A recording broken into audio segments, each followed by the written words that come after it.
Richard Howe. Welcome to the SAT Studios. Thank you so much. It's an honor. I actually wanted you to be here for a long time, and you visited South Africa for quite a few years now. Yes. And it's always such a privilege to have you, and also such a privilege this week once more to, well, we're going to get to a conference and we're going to listen to you there as well. Always so lucid, always just absolutely incredible to hear from you. Despite the accent. Despite the accent. No, there's good things that come from that as well.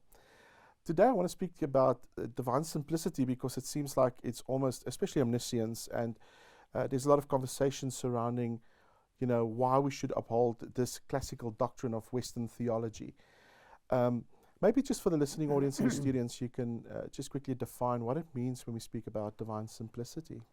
So it's simple, ironically, but it's a complicated doctrine once we get into the weeds about it. But straightforwardly, the doctrine of simplicity maintains that God is not composed in any sense. He's not, obviously not physical parts, but he's also not metaphysical or logical parts.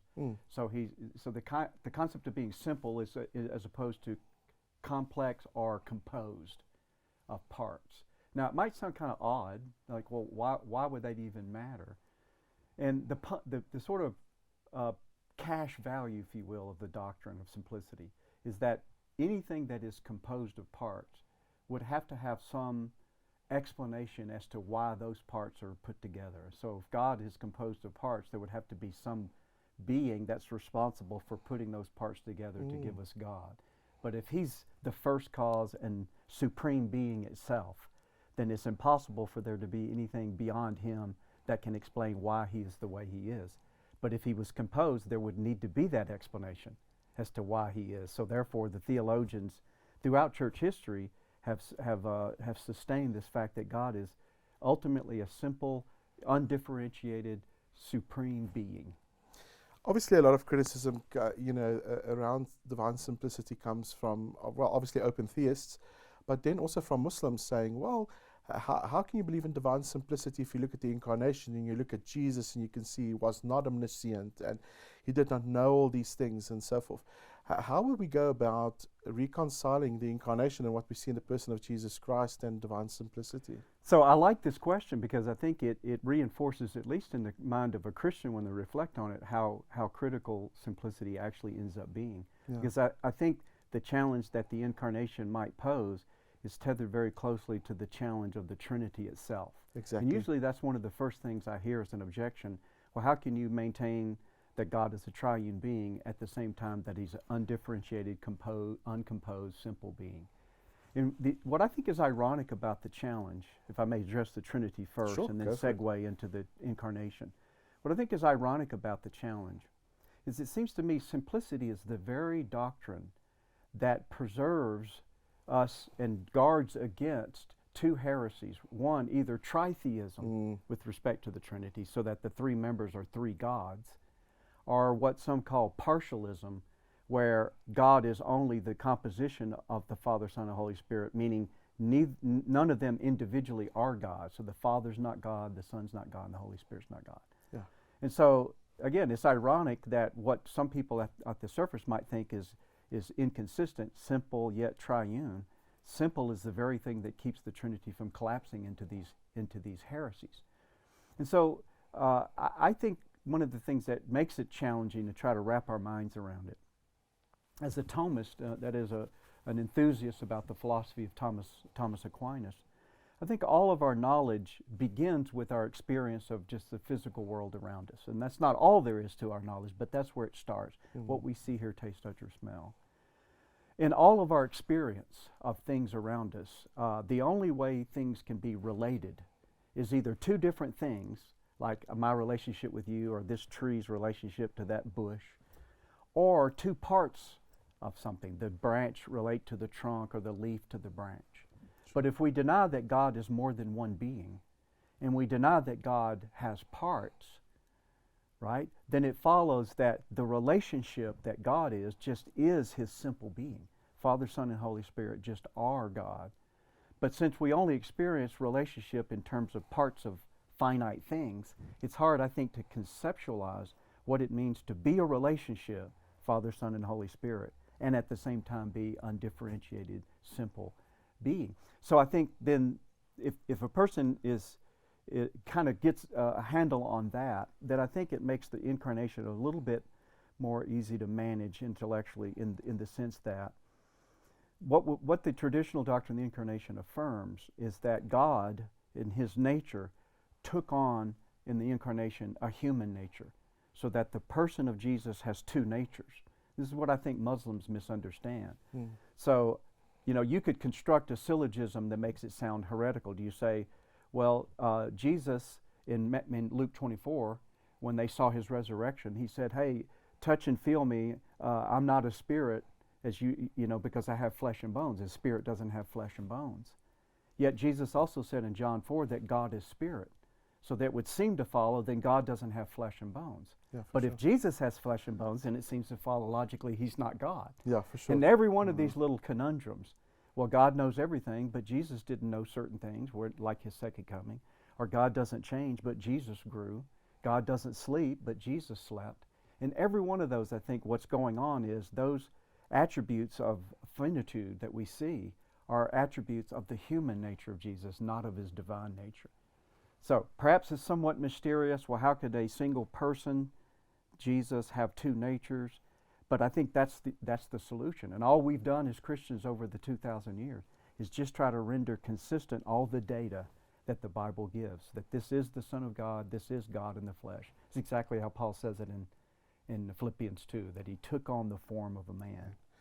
Jeepers. Would you say in church history, divine simplicity was always the stance the church took? And would you say that if you think outside of those understandings of different constitutes, that you get into the sphere of what is heterodox and almost heretical? I think so. And I realize that just because some doctrine has been affirmed for a long time, that's not proof that it's true. But it is something that should give you pause if you're going to all of a sudden throw it away. So yes, I do a presentation I just did at Academia up in Pretoria called God Fading Away, where I try to chronicle the testimony of the church fathers up through the medieval scholastics, even into the Puritans, all the way up into contemporary theologians. A fairly robust picture of the attributes of God, of omniscience, omnipotence, simplicity, omnipresence, immateriality, goodness, and these kind of things. And so what I try to do in the presentation is just go a cascade of testimony from Irenaeus, Clement of Alexandria, Origen, all the way down to contemporary. And then I go back and go, now look how it's fading away in contemporary conservative Protestantism. And so, again, that doesn't mean, well, we've always believed this, so everybody should say that it's true, but I do think it's something that's important to recognize that. And then I would, obviously the onus would be on us who affirm these attributes to give an accounting. Well, how do you know they're true? But at least, to answer your question, that's been the testimony in a chorus of voices throughout 2,000 years of church history. And simplicity is right there from the very early stages of the church fathers. Yeah, and what we found today is that a lot of theologians would say, for instance, well, if we are truly free creatures, God cannot really know the possibility of our free choices, and therefore God does not know everything. That's one way of phrasing it. Others would say, open theists would say, yes, but when we look at the true freedom of man, it precludes that God has any knowledge of what we would choose, etc., etc. What is the discussion surrounding the omniscience of God and divine simplicity, and how does it undermine divine simplicity? This is a keen problem. There's an institution in the United States called the Evangelical Theological Society. It was founded in the 1940s. And most industries have their societies where practitioners in that industry maybe get together once a year, peer review papers and stuff. So the conservative Protestants, or as we would refer to ourselves as evangelicals in the U.S., do that once a year. We've been doing it since the 1940s. In 2003, this came to a head over open theism, the idea that the future is open to God, so that it can't be known because there's nothing to be known. What I'm going to freely choose to have for dinner tonight, let's say. And that came to a head in the society as to whether or not that was consistent with the conservative doctrinal statement. And the society wasn't able to sustain kicking out these three members that were Pinnock, Pinnock, Gregory Boyd was probably the most famous. Yeah, he probably is in South Africa the most well read, I think. Is that right? Yeah. Yes. And I think he's probably one that's pushed those buttons more often than just about any other writer that I've seen. So all of that is to say that, for better or for worse, American conservative Protestants have tacitly accepted open theism as part of the, penumbra, if you will, of evangelicalism, which I regret. Wow. And stuff. And I think it's predicated on the misunderstanding, or several, one of which is that their reflection on whether God can or can't know X versus whether we can or can't know X is built on the false assumption that the way God knows things is the same as the way we would know things. Yes, absolutely. So to me, for them to say, well, one of two things, and Molinism is closely related to this, but for someone to say, well, God can look down the corridors of time and discover what someone would do in a certain situation. That's the kind of Molinist. Or there is no future for God to look to, it just doesn't exist, so he can't know it. Both of those, to me, are making a mistake, like if somebody said that Tolkien had to read The Lord of the Rings to find out whether Frodo was going to take the ring to Mordor or not. You go, no, Tolkien didn't read the novel to discover what Frodo was going to do. Tolkien is the author of the entire novel. So in some very rich sense, I think we have to cling to the fact that God is not just another actor in this theater of activity that we call free will and all. He's transcended to it all and the maker and sustainer of all of it. Yes. Now, that may create more problems than it solves for some people's minds, but I think it gets us on the right track of thinking, yeah, God's not exactly like we are. Aquinas would call this relationship of analogy, that we use images and categories and stuff from the finite realm, but we realize they don't apply to God in exactly the same way. So when we talk about knowledge, he knows everything because he's the maker and sustainer of everything. That's why he knows it. Yeah, that's a very good take. I like what you said.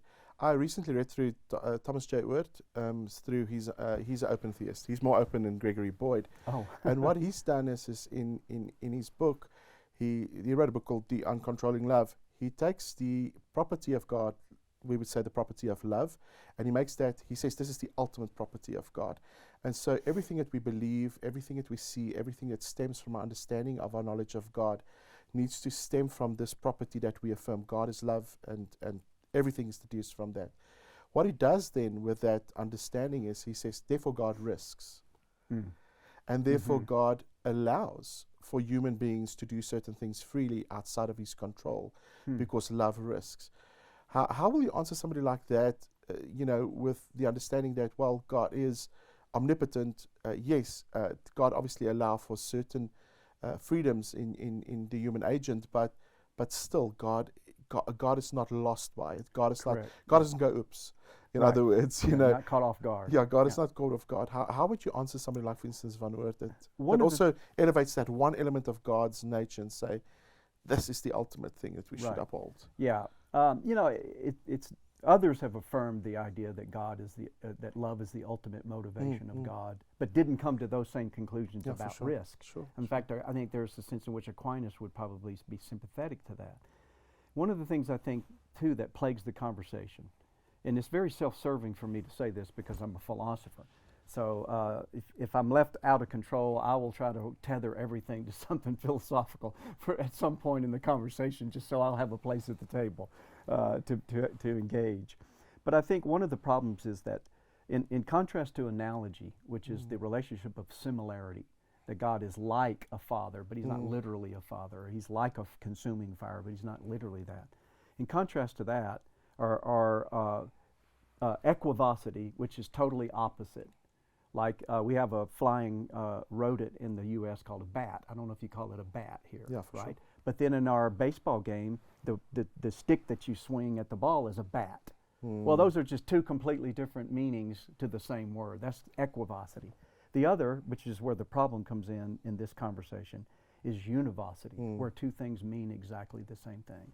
So what I think is happening, part of what's happening, is when people talk about us freely choosing things or us having the liberty to choose or not to choose versus God's sovereignty, is people very often are working with a univocal concept of cause. What does it mean for me to be the cause of the action that I do versus God being the cause of the action that I do? And so I think that kind of culling from older philosophical thinking, in Aristotle, for example, there are different ways that things can be causally related to agent to action. Yeah. You know, efficient, formal, final, and material. And you see this language. If I came along and said, well, you know, like I was in a conversation with an open theist, and he said, well, how do you explain this? I said, well, why couldn't it be that God is the efficient cause of everything that happens, but we're the formal cause of our own free actions? And he goes, well, what's the difference between efficient cause and formal cause? And I went, exactly. Now you're starting to ask the question. This language, you see it as late as, say, the Westminster Confession of Faith. Sure. So the very Reformed people that today people might think are the most against the concept of free will, this language of what it uses, the language primary and secondary causality. You see that in some of the Reformed confessions. Absolutely. And that's what that is. It's just a vestigial Aristotelian formal and efficient causality, I think. So again, I don't think it solves all of it to our satisfaction, because the only thing I think that would do that is if we finally settled that God was just another creature. And then we tried to parse it all out and say, Sure. At some point there's going to be a gap between what we're able to fathom and what we are affirming God is in his transcendence and infinity. And we either are happy with that or not. And somebody says, well, I just can't live with that dissonance. I go, you're forced into the dissonance if you start reflecting on where did the universe come from, and the cosmological argument, and you start unpacking that, you're going to end right back in a God with all these attributes. If you start chipping away at those, you're going to take away the cogent argument that's the only thing that can account for why there's a universe in the first place. I'm telling you more than you wanted to know, I think. No, I think that's important for people to hear as well, so that is perfect. Just the relationship between divine simplicity and God, actually, while we speak of these attributes, how would you explain the fact that God actually possessed those attributes? We are created in the image of God, and therefore there seems to be that likeness, so we can relate with God. That is something that is obviously void in Islam. God is beyond comprehension. They believe in a form of divine simplicity, but it almost seems like whatever is ascribed to Allah, He is not. But that's not what we believe in Christianity, right? We believe that there is something of the quintessence of God that is the script in what we describe when we speak of God. Absolutely. In His attributes. What is the value of believing in divine simplicity? Yes, and by the way, these attributes are traditionally been cataloged in communicable and incommunicable. Yes, attributes. So there are truths about God that have an analogy to us, like knowledge, power, and then there are some that are just unique to God, like omnipresence. I mean, that doesn't have anything to do. And so I think the value, kind of hearkening back to my earlier comments about this God fading away, is I'm convinced that if simplicity goes, then all the other attributes will inexorably Eventually. fail. Sure. Like buoys tethered together on a boat, and you throw one off, let's just throw out simplicity, and then all of a sudden omniscience. Well, now some people are not too worried about omniscience. Well, what about goodness, or what about omnipresence, or whatever? Well, even omnipresence is another one I deal with Clark Pinnock. Oh yeah. The last book that he wrote before he died, Most Moved Mover, he was flirting with the idea maybe God has a material body. I was like, how did we get there? That would even be considered a live option in someone's mind. Mormons loved that. That's right. Yeah. Oh, yeah. They would love that. They'd go, see, we told you. Yeah. So again, I think that the argument would have to be made in full, but I think simplicity is the fountainhead. It's telling that after Aquinas proves God's existence in question 2 of the Summa in part 1, then the very first characteristic of God he explores is simplicity in question 3. And then from 4 through 25 cascade all the other celebrated superlative attributes of God. So I think that tells us something, that this is the fountainhead. If it's gone, then the rest of them are going to be pretty hard to sustain in my judgment. Yeah. What is the argument from open theists that there seems to be a discontinuity between God and time? It always seems like people that deny divine simplicity always find themselves in God's relation in time and to time seems to be problematic. What is the problem? So I think the problem is just a kind of an untenable notion of what time is. Aristotle would have defined time as the human experience of change. So we experience the actualization of potencies. A papaya seed grows into a full papaya tree or whatever, or a zygote grows into a full human being if nothing interferes. And so that experience we have of the actualization of potencies, I think just that is time. But in the conversation, it seems to me over the decades, if not more than a century, time has sort of become this thing that somehow is like a container in which things occur. And I go, I don't think that's what's going on. So God is always beyond the categories of change, that's immutability, and is able to know everything as if it was all a now to him, if we want to use the analogy of time. And there I go appealing to analogy again. We can never not talk about these things without the categories of space and time. God is in us, the Holy Spirit is in us. We use these spatial metaphors. I am close to God, that's a spatial metaphor. But also with time, I think. So, you know, again, I think someone has to be reminded that this language is analogical at every turn, and even though there's a place that we can take it, there's a place beyond which it can't be taken without then reducing God to just another creature, which makes it all coherent, but then all of a sudden he's no longer God. Yeah, absolutely. And I think that is exactly what a philosopher like Abraham Junkel got to when he speaks about this reality that God is almost growing in a sense and still actualizing and still in becoming, which is pretty odd if you think of it. Yeah, and that's Whitehead. I mean, a lot of that finds its origin in Alfred North Whitehead's process theology. I'm sorry, process philosophy, which got picked up by 20th century American Christians for certain, like Hartshorne in the University of Texas, Charles Hartshorne, who incorporated the metaphysics of Whitehead into his theology. And he's also a universalist, isn't it? I think so. Yes. I can't quote you, but I'm pretty sure he is or was. But that became the process theology, and God was to the universe the way sort of like a soul is to a body, and he's part of this growing. For sure, absolutely. I've even seen that they seem to write about I think Jürgen Moltmann, the way God suffers in this world, and there's a lot of discussion even with Gregory Boyd on how God actually perceives this world. Does he really suffer in the way or similarly to what we suffer? What do we uphold if we believe in divine simplicity and the suffering of God, especially in the crucifixion of Jesus Christ? You know, and obviously there's a lot of talk about did God suffer with him? Was there anguish from the side of God? Can we still hold to divine simplicity and still the suffering of God? You know, is there no problem? Or you know, I'm reminded of another attribute that sometimes gets called seriously into question is impassibility. So traditionally, the passions, the emotions, were inexplicably bound up in bodily. You know, you get red in the face, or you sweat, or you get your heartbeat and stuff. So this idea that God was impassible, meaning he didn't have emotions, then would cause some Christians understandably to go, well, I thought God loved me, and I thought he hated sin. And you start listing all these things that obviously the Bible describes God this way, that he doesn't have these passions. And then an extension from that, the concern would be, then it makes seemingly like God is just remote. He doesn't know what it's like I was in a debate with an atheist, and he was trying to challenge omniscience along the same line. God doesn't know what it's like to swim, he said. I know how to swim, so I know something God doesn't know. And I think the problem with that is, in Aquinas especially, the idea of God's relationship to creation is not only that he caused it to come into being, as we understand from revealed truth in Genesis, but he continually sustains it in being. That is, every particle of creation is continually caused to exist by God.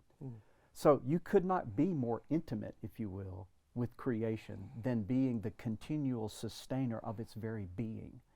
So oddly, rather than God seemingly being remote when we describe him in these attributes, that particular notion that God is the sustainer of the universe makes him more intimate to us in our suffering and our plight and stuff. He knows it better than we do because he's the one that is the sustainer of that reality at every moment that it is. So I think we can take comfort in that he knows my suffering more than I know my own suffering. He knows exactly what that's like because he's the one that is the creator and maker of that. Now that may pose a bigger problem in some people's mind, the problem of evil. Yeah, for sure. Well, we'll set that aside momentarily. If I can win somebody on this over here, then it gives me some other fodder to deal with that one downstream a little bit. Yeah, it's interesting because you're absolutely right. In the everyday life of believers, it seems like they truly want to believe that God feels what they are feeling. And it's almost in a way the Joel Osteen gospel, isn't it? That you know, Yes. God is compassionate, but God actually feels and walks in a way that makes sense to you in your mind. How do we gain background as theologians when we look at divine simplicity? Because it seems like there's a huge onslaught Yes. on divine simplicity. Where do we start? What do we uphold? Where do we stand? Where do we say we're not going to compromise? What do we do? So what I've discovered sort of gradually over the years in having this conversation, both formally and informally, and it kind of came to a head in my mind in a panel debate I was involved with one of my colleagues at Southern Evangelical Seminary, Brian Huffling. And Brian and I had a panel discussion debate with William Lane Craig and Stephen Davis on Aquinas' doctrine of simplicity. And that, as well as previous conversations, brought me back to this one point. Very often, if not always, the argument ultimately has to get back to the metaphysics, the philosophy behind it. In fact, even during that conversation, Stephen Davis, I think to the consternation perhaps of Bill Craig, said, well, I agree with Richard. Given Aquinas' metaphysics, simplicity follows beautifully, or something to that effect. And I thought, okay, so really, that's what it boils down to. So when I'm talking to friends of mine who aren't philosophers, but they find it interesting, some of these background doctrines, I find myself getting to that point. Well, why do you believe this? And it works all the way back to these fundamental precepts in metaphysics. So I scratch my head going, how do I deal with that? How do I get somebody back to that? So I won't go into the details here, but just tell you what I did in principle. And I've done it once in a row so far in my course that I teach on classical philosophy. Is I have this thought experiment of a guy out in the bush with his dog, camping, and all of the things that he observes around him, you know. And I think all of these observations are just straightforward, normal human observation. I'll give you one example. I would ask somebody, as he's looking at his dog, let's say it's a black dog, do you think there's a distinction between the dog and the black of the dog? You could have a dog that isn't black, but you don't just have a black, right? For sure. Well, that's Aristotle's substance-accident distinction. So I just meticulously go through, and within just a few short paragraphs, I've reconstructed the basic metaphysics of Aristotle and Aquinas. Except for when I say that's Aristotle's distinction here, except for that part, none of it uses any philosophical terminology. It's just straightforward. Yeah, that sounds right to me. I go, that's what this is. So I think a philosopher would have to come to terms with, do you grant these categories or not? If you do, then this is where that's going to just inexorably lead. Yeah, for sure. Is to the God of the superlative attributes that we cherish as Christians. I think it's inevitable that it'll lead that way as the argument carries through. Yeah, I think we're going to get to a stage where we're going to have to, well, it's probably for every generation, we're going to have to retell why we hold dear to what we hold dear. It seems like, for instance, recently there was a book released we spoke about Ryan Mullins on divine simplicity, and in that, I've even got Muslims using some of the arguments, you know, saying, hey, well, you can't believe that God is succinct with his natures because X, Y, and Z, and the arguments that he make. Right. And so it seems like it's not only going to be believers and theologians reading these things. It seems like our critics will start to read these things as well. Absolutely. So yeah, very interesting. Well, Doc, thank you so much for being with us. I think for the students, their brains are they're gonna really mull and think about a lot of things. They might have questions. So next year, if you come back, we will probably have a follow-up, and we'll probably have to ask you a few questions surrounding that. Thank you so much for your time, and thank you so much that we could shoot all these questions your way. And I know that students will be absolutely edified by it. Thank you so much. It's a pleasure.